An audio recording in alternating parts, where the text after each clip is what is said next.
Hey folks, Doug Turnbull here in the Captain Hero Ballroom, and I've got to give you a quick take on this Matt Kenseth incident and the penalty thereof that came down today. NASCAR taking, I won't say an unprecedented move against Matt Kenseth, but certainly a stronger move than many in the NASCAR world were hoping would come down for the driver of the number 20 Toyota. NASCAR has suspended him for 2 races for wrecking Joey Logano intentionally out of the lead and affecting a title contender at Martinsville Speedway last Sunday's race. There's a lot to say about it, so I'll just start with my opinion, and that's that NASCAR blew it. They got it way wrong. So far from being right.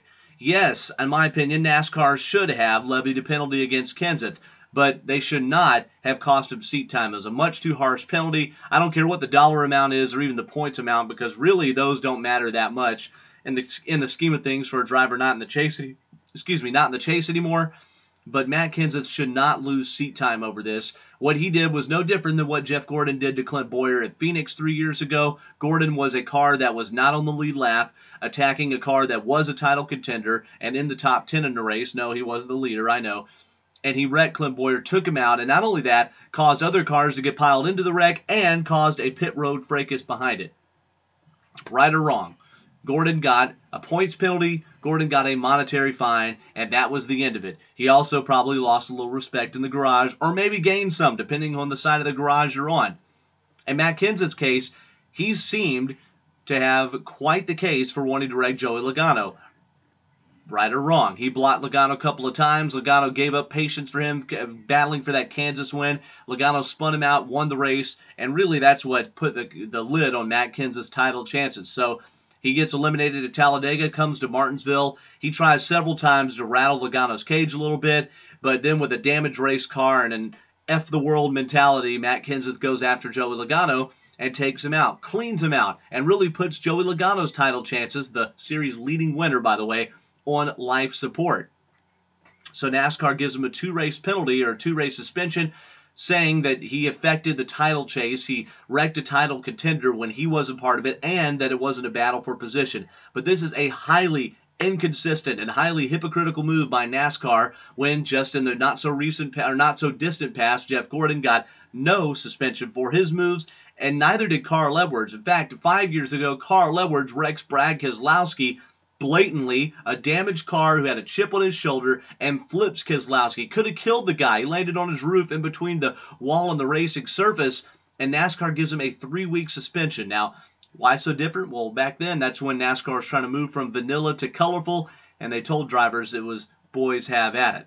Well, they felt in line, and later on in the season when Edwards wrecked Keselowski, they actually gave him a points penalty and a fine, but that was in the NASCAR Xfinity Series, not in the Sprint Cup Series. So, we fast forward back to now. Kenseth is going to appeal the suspension, but more than likely some part of it will stand. You got to think that at least one race is going to stand, even if the appeals board compromises. This will end a 571 straight start streak for Kenseth. He's the 2003 Cup champion.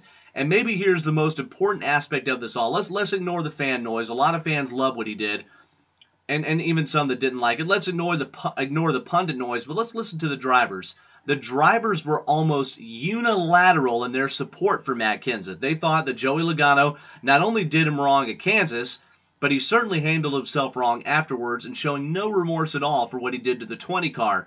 And so they felt like Kenseth owed him one. I think some thought it was over the line, that maybe he shouldn't have driven him into the turn. It could have just spun him out.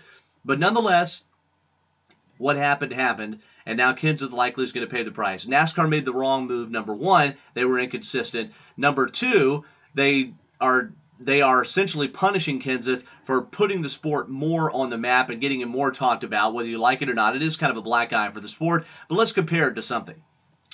When a pitcher throws at a batter, usually the pitcher for the next team plunks another batter. And in baseball, unless you do something crazy, you're not getting suspended. Usually who gets suspended are the people that really start punching each other in the benches clearing brawls afterwards. Kenseth was only plunking Logano back. And yes, there were major implications. But if you remember at Kansas, there were major implications for their contact there as well. Kenseth, if he wins that race, we're talking about him being a title contender here in the eliminated round. But instead, he's on the hook. And now he's going to be likely out of the racing sphere for 2 straight races. It's a really bad move on NASCAR's part. It's inconsistent. And here's one more reason for inconsistency, and maybe the most important of all. NASCAR's reasoning is the contact between Kenseth and Logano is different than, say, what Danica Patrick did when she retaliated against David Gilliland. They just fined her and took away some points, 25 points. But in Kenseth's case, they said it's because he took out a title contender because he affected the outcome of the chase. Last week at Talladega, I argue there was just as much evidence to prove that Kevin Harvick intentionally caused that big wreck. NASCAR already knew the 4-car had problems. NASCAR already knew that Harvick didn't get going on the second-to-last restart of the race, yet they let him stay on the track, and Harvick was able to save face for his chase chances by, whether he meant to or not, that wreck kept him on the lead lap. He didn't have to finish the race on a green, and that kept him in the chase. NASCAR didn't do a thing. There were no penalties, not even a few points, not even a little money, not even a slap on the wrist, nothing for Harvick.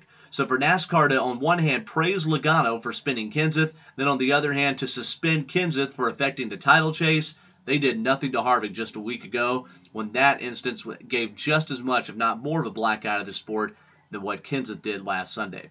So that's my take. The suspension was wrong, inconsistent, and just not a good thing for the sport. I'm Doug Turnbull. Thanks for listening to me yak.